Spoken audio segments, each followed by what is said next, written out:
Assalamualaikum warahmatullahi wabarakatuh. Perkenalkan, nama saya Muhammad Heri Manunggal, NIM 2020 53010. Di sini saya akan menjelaskan materi yang sudah dijelaskan oleh Pak Arif Setiawan pada pertemuan keempat, yaitu persamaan dasar akuntansi.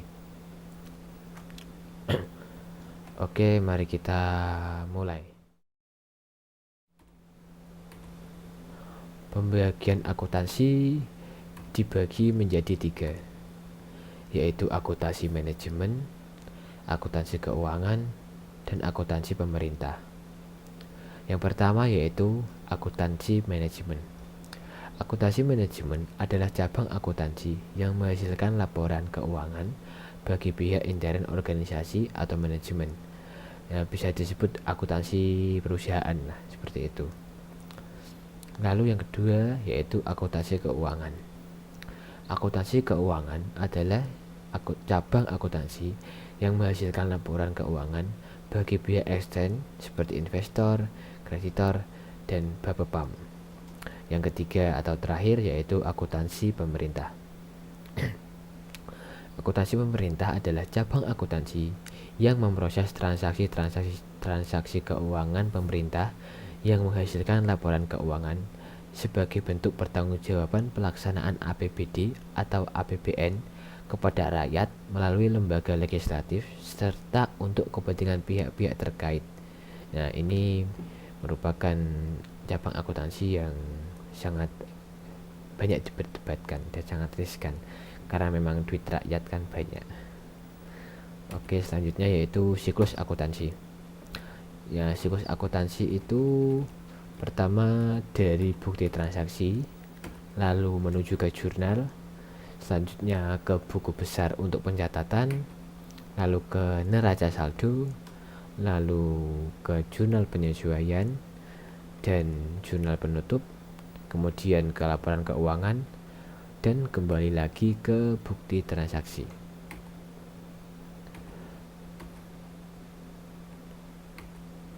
Konsep entitas terpisah.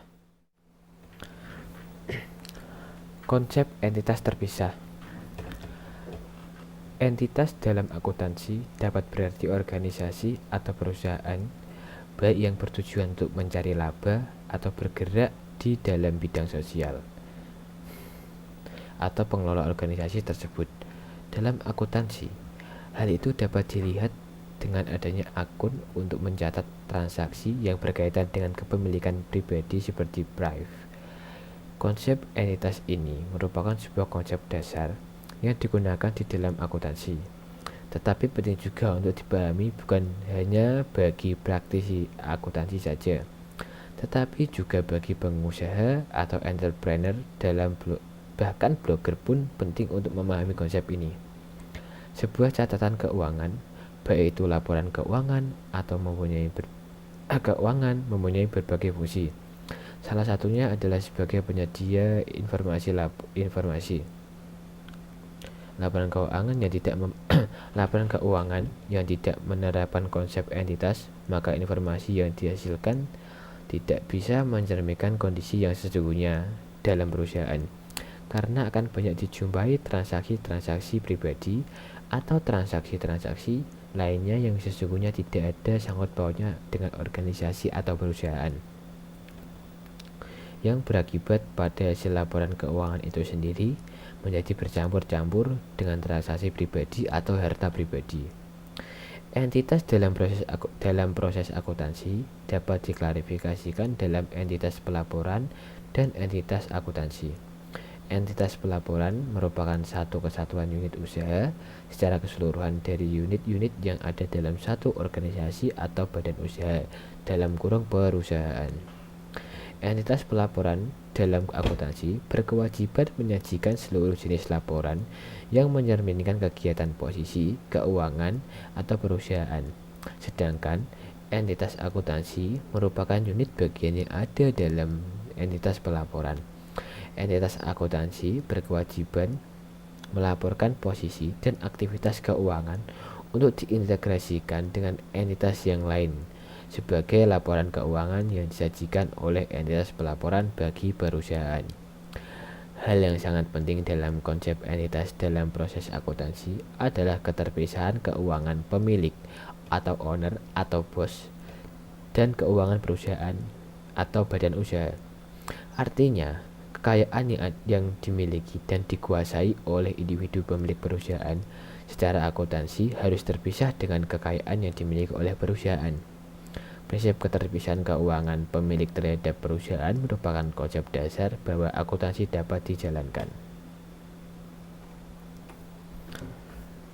Nah, seperti contoh konsep entitas di bawah ini. Bu Elisa memiliki salon. Salon itu bernama Salon Elisa. Nah, seperti di bawah ini, yaitu harta salon sama dengan 10 juta dan kepemilikan Elisa sama dengan 10 juta. Harta sama dengan kepemilikan pemilik. Nah, karena di sini yang memiliki hanya Elisa, maka 10 juta ini adalah harta, lalu kepemilikan pemilik ini juga 10 juta. Oke, selanjutnya konsep entitas selanjutnya yaitu ada satu komponen lagi yang ditambahkan, yaitu komponen kreditor. Di sini Elisa mempunyai harta sebesar 10 juta yang merupakan kepentingan pemilik.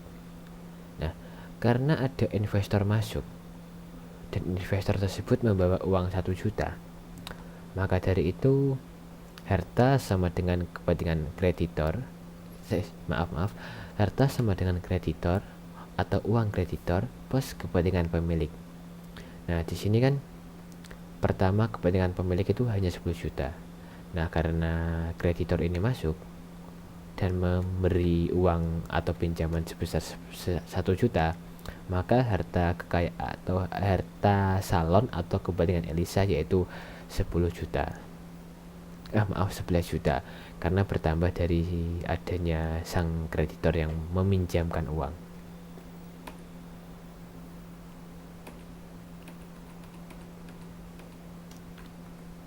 Nah, di sini juga ada sebuah tabel transaksi. Nah, di sini ini pemilik menyetorkan uang atau Bu Elisa menyetorkan uang sebesar 10 juta. Maka kas Bu Elisa yaitu terisi sebesar 10 juta, dan karena belum ada transaksi lain, hanya penyetoran uang ke rekening pribadi, maka piutangnya masih nol dan utangnya juga masih nol. Akan tetapi modal itu kan sama seperti yang di pertemuan kedua, yaitu kas itu sama dengan inventaris kepemilikan. Oke, selanjutnya di sini adalah penjabaran dari yang di atas tadi. Tadi di atas itu kan Bu Elisa menyetorkan uang yang masuk ke kas salon Elisa sebesar 10 juta. Nah, di sini kan sudah tertulis setoran pemilik sebesar 10 juta, piutang masih 0 dan utang masih 0, lalu modal tetap 10 juta sama seperti yang ada dalam kas. Nah, setelah itu datanglah sang kreditor atau pemberi pinjaman yang memberikan Bu Elisa 1 juta. Nah, maka 1 juta tersebut itu masuk dalam penambahan uang kas. Tetapi jangan lupa di sini di dalam tabel utang itu juga ditambahkan nominal sebesar 1 juta karena kredit itu kan termasuk hutang, memang kategori hutang. Nah, lalu saldo selanjutnya yang dimiliki oleh Bu Elisa yaitu 11 juta dengan utang 1 juta dan dengan kreditor dengan utang 1 juta dan modal 10 juta. Lalu Bu Elisa menjual jasa tunai sebesar 600.000, jadi ada pendapatan lagi ke kas Bu Elisa sebesar 600. Nah, di sini juga jangan lupa kalau membuat pembukuan 600.000-nya diikutkan atau dimasukkan ke kolom modal. Selanjutnya saldo Bu Elisa atau salon Elisa itu adalah 11.600.000 dengan piutang 0 dan utang tadi yang ada di depan yaitu 1 juta dan 10.600.000. Nah, ini yang 600 itu tadi yang Bu Elisa jual jasa tunai 600.000. Nah, saldo yang ada di kas ini intinya kas, piutang, utang dan modal ini kalau di dua ini, kalau kas dan piutang, utang dan modal di total itu harus sama, harus balance, tidak boleh berbeda. Itulah gunanya sebuah pembukuan. Lalu Bu Elisa jual jasa kredit lagi, jual jasa tetapi di kredit. Mungkin belum punya uang yang membeli jasanya Bu Elisa, maka dari itu ada piutang sebesar 2 juta masuk ke piutangnya Bu Elisa. Nah, tetapi masuk juga di kolom modalnya Bu Elisa. Nah, saldo selanjutnya yaitu 11.600.000 plus piutang 2 juta, lalu utangnya tadi yang dikasih investor 1 juta, dan total dari modal di saldo 10.600.000 ditambah 2 juta, ditambah orang yang kredit 2 juta tadi.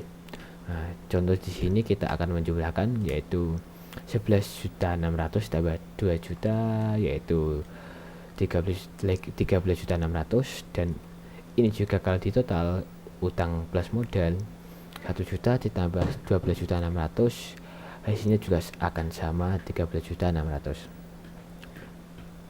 Selanjutnya Bu Elisa akan membayar karyawan sebesar 100.000.